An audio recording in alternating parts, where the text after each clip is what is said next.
Hello. Everyone out there in Cosmic Wave Land. Hey, John, how are you doing today? I'm great. It's always lovely seeing you. Thank you. It's always fills my heart with joy to see you too. So, our theme today is astrology and angelic guidance as a life map and understanding destiny and free will. And I'm actually super excited to talk about this. I feel like there's no one else I'd rather discuss this than with you. But I Same. really want to discover, like, I think of our life as kind of like a map or a blueprint, and there's so many different ways that we can navigate, but we really get to control the specific routes that we take, or the we get creative liberty to decide where we're going. So when we're talking today and exploring fated moments or free will and signs and synchronicities, I'm excited to approach it from an angle of co-creating with the universe. And I feel like you're an expert at that. So I'm going to dive in with the question: how does astrology show us life themes and karmic lessons? Yeah, thank you for that. It's so true. A lot of people, say, "Oh, I don't believe in that because, I believe in free will. I believe we control our destiny." My guides kind of smile sometimes. Control is sometimes an illusion, but free will is definitely a very key component. I have found that the teachers that I resonate with most are the ones that really do hold space for the idea that yes, there's a divine plan, maybe there's that we are co-creating with the universe, but we also have free will. We can make decisions. And it is true, as I said in the previous episode, that the moment that we're born, which is a very sacred moment, there's a snap that a birth chart, which is cast for the date, time, and place of birth, is a snapshot of the energies that are present at birth. The minute you're born, that chart, those energy patterns start to shift. The moon moves all the way around that circle, activates all of the energy points in that circle in the first 28 to 29 days of your life. I say that's why sometimes some babies sleep a lot, some babies cry a lot, some babies poop a lot, some babies eat a lot. It's like, what am I here for? What is this? That the energies move and progress. Every year you experience something called your solar return, which is the point where the sun in its movement, as we see it across the cosmos. Obviously, we are moving around the sun, but we perceive the sun as being connected to a certain position in the sky from our perspective on Earth. So as the sun returns back to the same position that it was, the same degree in the same sign as on your birth, and that doesn't always happen on exactly on your birthday. There are times, so I was born in Japan, so my solar return in here in the U.S. actually, when I'm in the U.S. actually occurs a little bit like 12 hours earlier because of I was born in Japan where it was 12 hours ahead of time. So even though the sun returns to that same point, your chart, that birth chart, or that the chart of your solar return does not look the same as your birth chart. It never does. It doesn't, the patterns that are there never exactly repeat. Certain planets return to certain positions. There's something, our favorite professor was just talking about how much he dislikes this planet Saturn and Saturn return. I love Saturn, but I have Saturn in Sagittarius, so he might relate to that. But Saturn is representative of the energy of structure in your life, and it has a 30-year cycle. And in human development, there are 30-year cycles. There's kind of that cycle of like from birth up until this sort of the time of taking, and you may marry or start a family or start your career, whatever, earlier, or you may move into adult life earlier for various reasons. But it's an approximate circle of like 30 years, and then 30 years of that time of like family and community and giving to the world. And then the final 30 years, which is supposed to be and always used to be the time of wisdom keeping, sharing your wisdom. And we've kind of moved away from that in society, from recognizing, our elders and the wisdom of that. So everything is moving, everything is constantly changing. And like I say, when I look at astrological energies and astrological patterns, it's potential.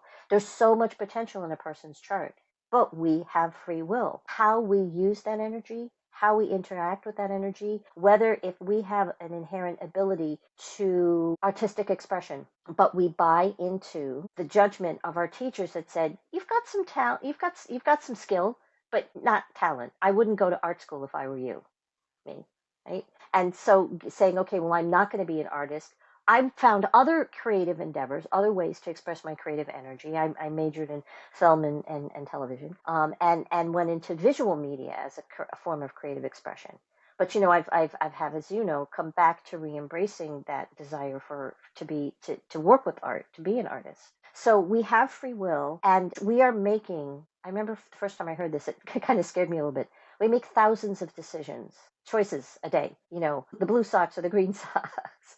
Decaf, never for me. Decaf or Oh yeah, tea, no, whatever. it's all the Sometimes, way caffeinated for me. well, sometimes with tea, I will choose decaf, like herbal teas or whatever. The red pill or the green pill for Matrix followers. We're making, and collectively, all of those choices create these kind of potential, what we refer to in the sort of more cosmically minded thought forms of timelines.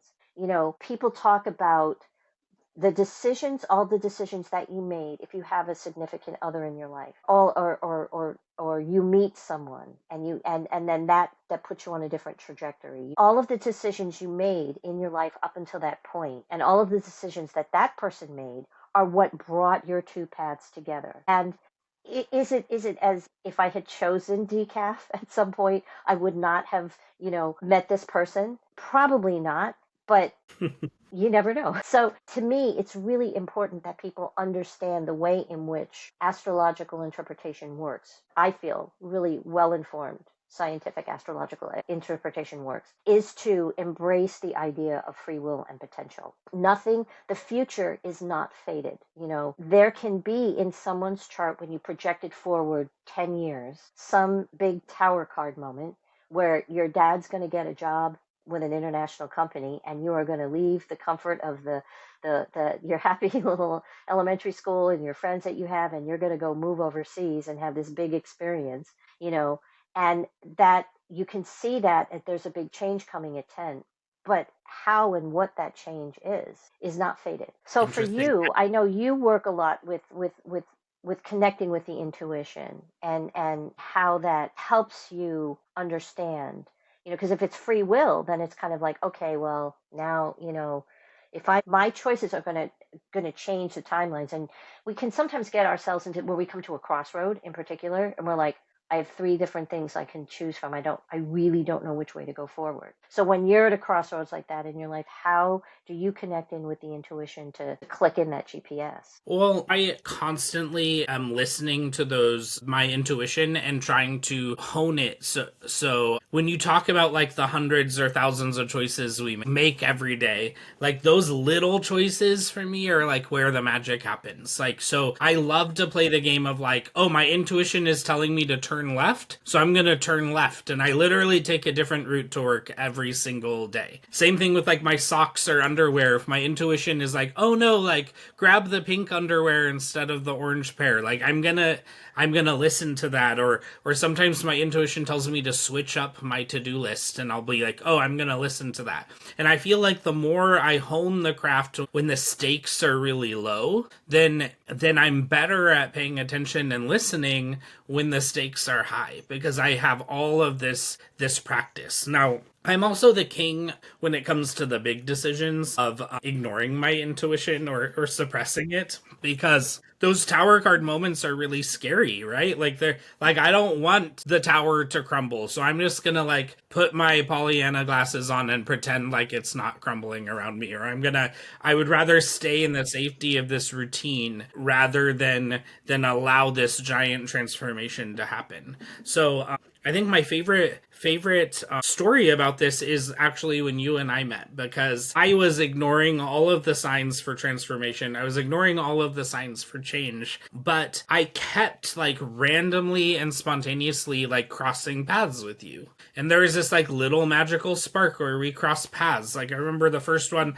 was we both did Oracle Palooza with Colette Baron Reed, and there was just this little brief moment where our paths crossed. Or studying with Radley, we met again, and then again at one of Mooney Saeed's dinner in a Mooney. And I was just like, whoa, whoa, whoa, like why is the universe just sending this person like over and over and over again? And that's what's so interesting to me, like when we can choose our fate, or we can choose our paths forward, but then the universe keeps guiding us or keeps sending us these signs. Like, how do you like reconcile those two things? Like, you don't think we were fated to come together? I absolutely believe that that was part of the divine plan. But at any point in time, one of us could have made a decision. You could have said, I'm not ready, because we met in LA at the event at Angels and Oars, right? It was right after things were just starting to open up,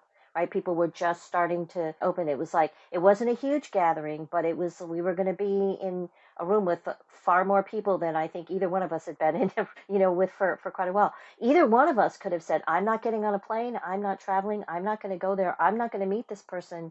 I'm not going to go there and have the experiences that we had. Would we still have connected? Yes. Would we have ended up going to Japan together for Dougal's, experience? Maybe that course would have been different. So I believe that there are certain dynamics that are almost scheduled in a way. There are certain dynamics that are scheduled or that are in the divine plan, but we have free will in terms of how that's going to play out. So I don't think that we would never have crossed paths, but what we did once our paths crossed in that invitation that happened in the online thing with Dinner and Mooney, which I remember, the thing about that is I was actually driving back on the New York Thruway, and I'm like, I'm like, I'll just watch the replay. I'm like, no, I don't know why, but I really want to be on this night. So I was timing my drive so that I would arrive at one of the rest stops, and I thought if I get there too early, I'll just hang out. But I'm also like wanting to make sure that I get there, and I'm like, don't get caught by a trooper, don't get pulled over. I got to get there in time. I got to time this, make sure I'm there. And I'm like, okay, I'm going to skip this rest stop because I'll be okay to get to the next rest stop. So I would make it on time. But I could have, just said, I'll just watch the replay, and maybe that invitation of like, hey, let's do this. Well, let's connect in person to do this. That might not have happened. It might have happened later on down the line, which might have changed a whole bunch of other dynamics. So that's where I really feel like that free will comes in, is that we make choices. And I believe that sometimes the choices we make take us down a road we're really not supposed to be going. You may be like, I think I'm going to turn left. And maybe, what your intuition was telling you, the left up there, not this immediate left, and you take the immediate left and it's like, oh, road closed. No. Life is like that. I think I'm going to do this. This makes sense. I'm going to do this. Oh, road closed. Wait, what? And so there's that element of discernment between impulse and intuition, which is kind of a fine line sometimes. But you're right. The more you practice listening to it, the more you realize, we talked about this in the previous episode. Is it the voice of fear, or is it a voice of love that's speaking to us? Oh, the traffic ahead is slowing down. I'm gonna be late for my dentist appointment. I'd better turn left here, right? And maybe then we turn left and the road is blocked. I'm like, oh, now I got to turn around and go back. And then my GPS is taking me another route, which actually did bypass the whole traffic jam, but was a better route to take. I really believe that is how the divine plan, that's how the universe works. And our angels, our guardian angels, are constantly, very patiently and persistently nudging us in the right direction. And if we don't go in the right direction, okay, if you really want to go down here and skin your knee or bump your head, okay. And I've had some big things happen in my life where it's been a big wake-up call. I keep Yeah, and choosing those this. those wake up calls often happen to me when I'm ignoring the signs, because what maybe was like a little pebble that was like guiding me in one direction that I ignored becomes like a boulder, which becomes like an avalanche, because the angels are just trying harder and harder and harder to get me in the line with the correct path. Right. And so then one thing I think that's really important is when we find ourselves underneath a pile of rocks that have just descended upon us because we ignored it and now we're under an avalanche. Know that, so as a hiker who has like one of those little like satellite GPS distress things, you tap your distress buttons, wait for your guardian angels to show up, in your mountaineering rescue gear to get you out from underneath the rocks. Because the divine will never lead you down that path of destruction, will do absolutely everything within its power to be out of love to stop you from making that choice. This then is where my belief that the soul never dies, and there are some people who kind of get to a certain point in their path where they just continually make a certain choice and then they just can't keep going. And we grieve for that, and we think, coulda, shoulda, woulda. But that person, I like to think that on the other side, the experience that the person is having is like, oh wow, you know what? All I had to do was turn left here, way back then. And then, the next time, all I had to do was turn left every time they told me to turn left, but I didn't. I kept doing that. Okay, next time, sign me up. I'm gonna learn this lesson better the next time, right? So not but when we find ourselves in this lifetime, under that pile of rocks, or stuck, or betrayed again, whatever it is, not falling into that place of self-recrimination and judgment. I can't remember, I heard this quote, I don't remember who said it. Stop judging yourself. Everyone else is that's what everyone else is there for, to judge you, right? It's like, if we pile on that recrimination, it takes us longer to recover. It takes us longer, because there's a way out, there's a way forward. I learned something from this. It's about time. I'm going to pull myself out, and I'm going to move forward. I learned this lesson. One of my favorite writers, John Foreman from the band Switchfoot. They have a song called "The Hard Way." I love that song. It's just about, why do I always choose the hard way? You know, why do I pick something, the quicker fix, instead of the real solution? But the whole song is all about that. And we do that. I have examples in my life where I've done that, where I've, ignored something, and then found myself in the situation. I'm like, now I've got to deal with it. So it's not falling into that place of recrimination about it. Your GPS, your cosmic GPS, is just saying, recalculating, recalculating, recalculating, and it will get you out of the mess that you have created. And again, the reminder, like you had mentioned, for goodness sakes, before you get yourself to the point where you're on that part of the trail with the avalanche, reach out to your tribe, your human tribe. I am in this state. Help me. Talk me out. Talk me off the ledge. I think that reaching out for that human help, as well as the angels and the signs. Call your friends and have them pull cards for you. Call your favorite astrologer and say, you and I both know somebody whose astrologer said, are you sure you want to move from where you've lived all this time to this place here? I don't know that this is such a good idea. Now that person has moved back to where they were. You and I both know that person. Um, but that's okay, because there were lessons that had to be learned. So when that happens, it's learning to, what were the signs that I ignored? And next time, how can I pay better attention? And then not getting ourselves into this mindset, not getting into the mindset of fearfulness about it either, but it's also allowing intuition to become inspiration. Does that kind of resonate for you?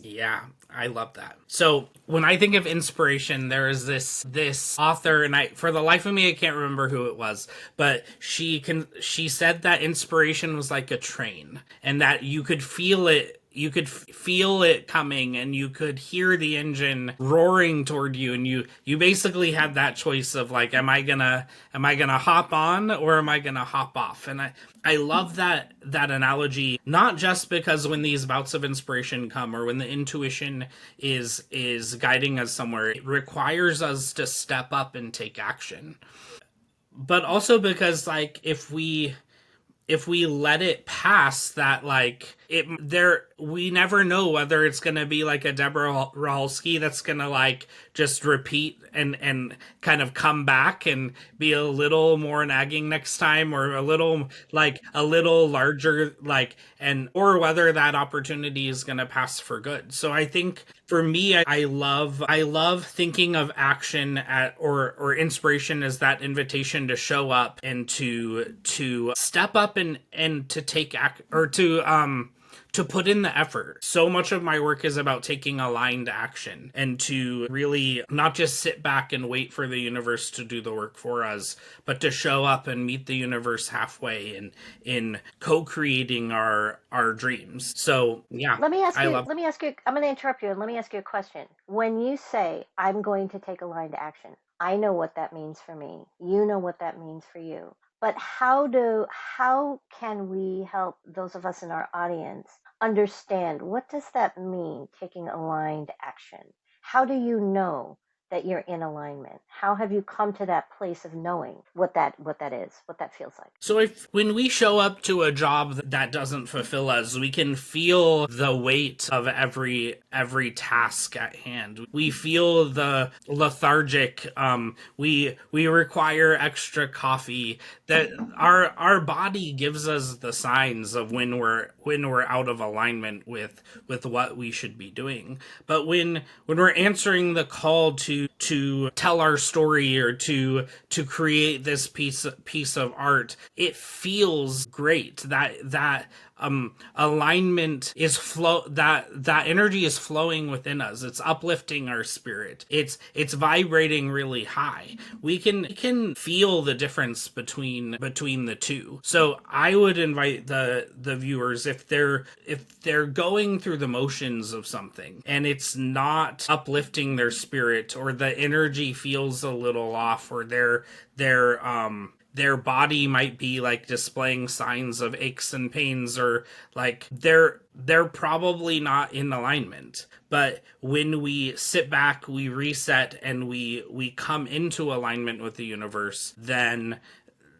it feels right. That flow, especially when we're co-creating with the universe, it's this exciting energy, it's this thrilling, vibrant energy, and that has impacts on our physical and emotional health. So that using that barometer really is like the way you can tell. Now, you just wrote a book about synchronicity, or a chapter within a book. Can you tell me about that process for you, how you connected with your inspiration, and how you like took action to follow through? Well, it's interesting how I came to be at the event where I connected with the woman who is part of the publishing team that was creating this. She does anthologies with certain themes, and she invites people who feel they have something to say about that particular theme, to join in the anthology and write this chapter. And I have, in the back of my mind, I have some projects, and I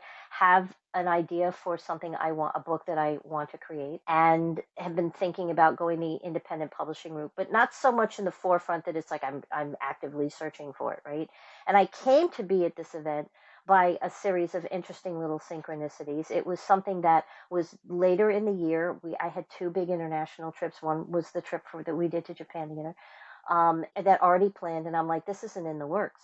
But then I heard that Denise Lind, the amazing Denise Lind, was going to be there live and in person. I'm like, okay, I got to pull out all the stops and be there. And I said, Angels, I really want to be there. I really want to see Denise Lind. So, if I meant to be there, make it happen. I got so busy with readings that, it was like, there it was, the abundance to go ahead and sign up for this event, and whatever extra I need, I said, I have faith that, in the next 6 months I'll be able to, and then they also offered a payment plan that made it very easy. So I'm like, okay, I'm going to be there. So I go to this event. I'm going to this event to hear, some of our favorite people. Dougal Fraser was there. Radley Valentine was there. Denise Lim was there. Was some of my favorite people. I also ran into a bunch of people. A friend, Jackie, from the Japan trip, I didn't know until a few days before. And then our friend Joanna is like, I'm like, I'll pick you up at the airport. So this was like an experience of just going for the experience of the event. But as I'm there one morning, every morning they had people who did these little like morning exercise kinds of things. And the one morning, the young woman who did this, it was like a guided thing. She said, spread out, you sort of like get centered and everything. And we're just going to do this sort of guided, just gentle body movement, sort of like Tai Chi, Qigong, but not as structured, to just sort of get yourself into this sort of more open state. And then she said, no, I want you to connect with your spirit guides. You're going to go on a journey. And she talked us through this journey. And she said, if you feel like, we were spread out, she said, want to close your eyes or whatever you can. But if you feel moved to like sort of walk around or move with your, spirit guide. And it was a really amazing experience. So after we're done, everyone's like walking back up to the venue, because we were outside in this beautiful area with a view of the Columbia River. And I thought I should just go over and just tell her. She's such a sweet girl, and I just tell her that was really something really powerful. And so I went over, and she was like getting all her stuff together, and I shouldn't bother her. No, just wait, just talk to her. So I said, oh, can I help you carry that? Oh yeah, thank you. So we're walking up back to the building, and we start talking. We strike up this conversation. We're like, oh, it's so nice to meet you. Oh yeah, my name's Kira. That day after lunch, they're like, the facilitator says, before we have our next speaker come up, we have one of the people on our staff here also has a little publishing company on the side. Okay, end of story. It was Kira, who I had just met, right? And she gets up there and she's talking about how her publishing company works and how they work with independent authors and everything else. And then if I didn't need any, as if I needed more signs, the name of her publishing company is called As You Wish. If you are a Princess Bride fan, you know where that line comes from. And I had just watched The Princess Bride. It's one of my favorite movies. And my daughter, who's in her 30s, and my son-in-law were like, "Hey, let's watch The Princess Bride tonight." It was Sunday nights. We usually watch movies. Okay, we haven't seen that one in a while, so we watched it. I had just watched it before going to this event. I thought, okay, that's got to be a sign. So then, I'm like, okay, and then it turns out that the title of the anthology is Synchronicity. Well, okay, all of these synchronicities that have just lined up to bring me to this point. I'm like, how much? And it's a chapter. It's 1,500 words. I can write that. That's a piece of cake. That's like, a longer blog post. That's easy. And I'm like, so I'm all in. I'll do this.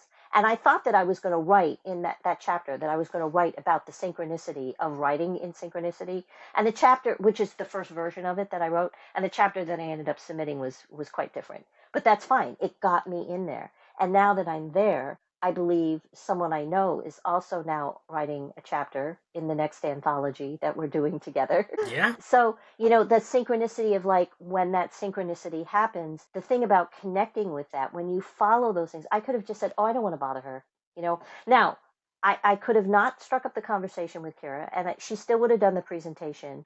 And I probably would have sat there and listened and thought, yeah, I don't know, but this really isn't the right time for me to do it. I know myself, but I was like, it wasn't about the fact that a publishing company had shown up. It was about the fact that I'm sitting there saying from my heart, I want to work with her. I want to work with her. When I go to publish my book, I want her to be the one that helps me publish it. It was that kind of a connection. So it's that practice of being in that moment and letting those spontaneous things come through and overcoming that sort of doubtful talk. As soon as I'd done it, and decided to commit to writing the chapter, I'm like, oh my God, what am I thinking? I've got so many other things to do, blah, blah, blah, blah, But it worked out.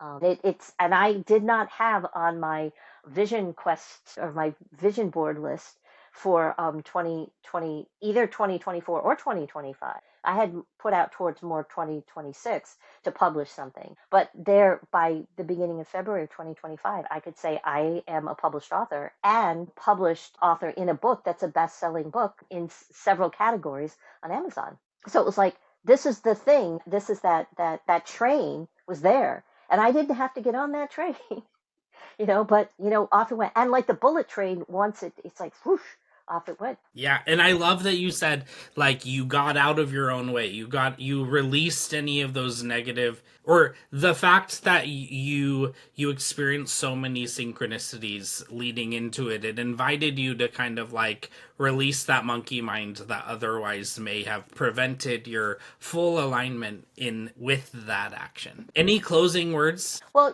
just to bring it back full circle, because we started talking about the concept too, particularly. I mean, yes, I am willing to bet if I go back and look at my chart. Actually, that my chart for that weekend was really spectacular, and I thought I'm going to have a wonderful weekend. It's going to be a lot of fun. I'm going to have a lot of adventures. And I did, and I met people, and it was like a very heart-opening thing. I would not have interpreted the energy I was looking at as, you are going to sign a contract to start working with this independent company or publishing company. That's not how I would have interpreted it. But that's one of the beautiful things that came out of it, right? But to bring it back also to the angels, I remember I wasn't planning on even going to that event. It was a big event. It had a big price tag. And yes, it was later in the year, but I was like, and Denise Lynn was there, and that was a draw.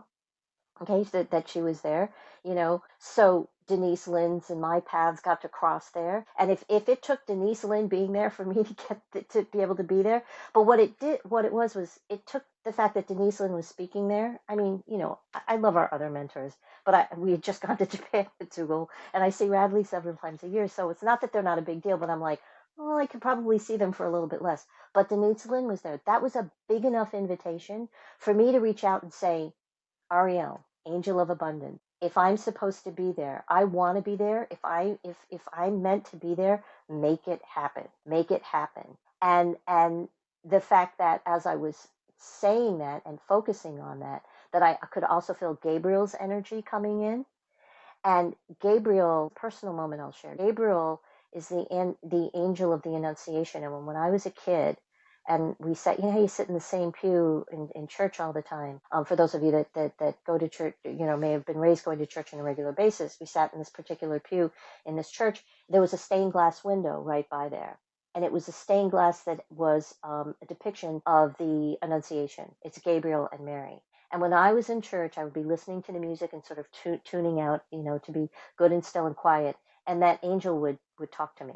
Gabriel was talking to me. And when I mentioned that, I was told that was just my imagination, you know, and I'm like, oh, okay, maybe. Except that the next time I was in church, what I heard was, I'm not your imagination. Just keep listening. I think I was 7 years old or whatever. And that stuck with me. And so remembering that this divine presence, this, you know, whether it comes to you as angels, or it comes to you as spirit guides or spirit animals, or it comes to you through symbols or automatic writing or light language, however the universe comes to you, whatever way that the universe uses, the creator uses to connect with you, what it's trying to say is you have this beautiful, beautiful potential of a life, something beautiful that you are becoming. Remember, the human being, you know, the purpose of our life is not as much what we do, but it's who we become. And the universe is constantly inviting us to take in those signs and supporting us.